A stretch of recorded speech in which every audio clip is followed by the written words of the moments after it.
How's it going? Today I want to show you how I assembled this office chair. Now this office chair is pretty basic. The first thing you want to do is you want to start with step one. It's going to be the bottom. It has 5 legs that shoot off. It comes with these little bolts and it has a nice T Allen wrench that you can use. Sometimes I like to use it, sometimes I like to use a drill, just depending on what I have with me. The next step is going to be the actual rod that holds up the chair.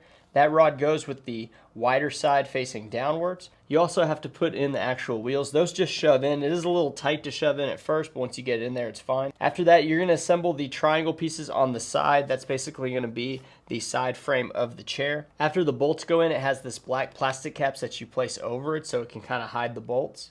Next, you're just going to put the bottom cushion in. Now the bottom cushion is going to attach to the bottom of the arm pieces. The arm pieces are pretty nice. They're going to move up and down whenever you do have them in. And lastly, you're going to put one of the main mechanisms to make the chair go up and down. That's going to go, it has arrows front to show like which side it needs to go to, and then it has 4 bolts that you use to push down and assemble that part there. After that, you're just going to place the chair that you created on top of the rod, kind of sit in it a little bit, kind of get it comfortable, and then you can adjust the height.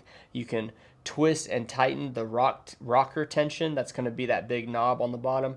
And then if you want to like lock or activate the rocker mechanism, you just pull the rod in and out in order to get that to work.